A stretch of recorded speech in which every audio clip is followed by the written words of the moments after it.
وَتِلْكَ الْأَمْثَالُ نَضْرِبُهَا لِلنَّاسِ وَمَا يَعْقِلُهَا إِلَّا الْعَالِمُونَ. Al-Imam Ibnu Qayyim mengatakan, "Fasidqu baridul iman wa daliluhu wa markabuhu wa sa'iquhu wa qa'iduhu wa hilyatuhu wa libasuhu bal huwa lubbuhu wa ruhuhu."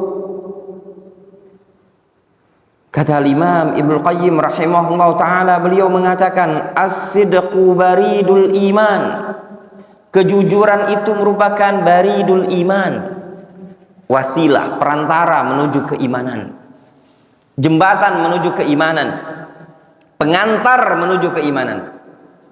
Wa daliluhu wa markabuhu, kejujuran merupakan dalil yang membimbing menuju keimanan. Wa markabuhu, kejujuran merupakan kendaraan menuju keimanan.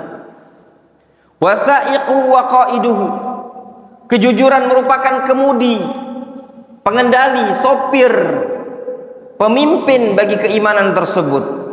Wa hilyatuhu wa libasuhu, demikian juga kejujuran merupakan perhiasan dan pakaian bagi keimanan. Bal huwa lubbuhu wa ruhuhu, bahkan kejujuran merupakan lub, ya, inti dan roh keimanan. Lubbul iman, lub itu maknanya khalisus syai'. Antum tahu, misalkan pohon, di tengah-tengah pohon itu ada bagian yang keras. Nah, itu namanya khalis atau lub. Difahami?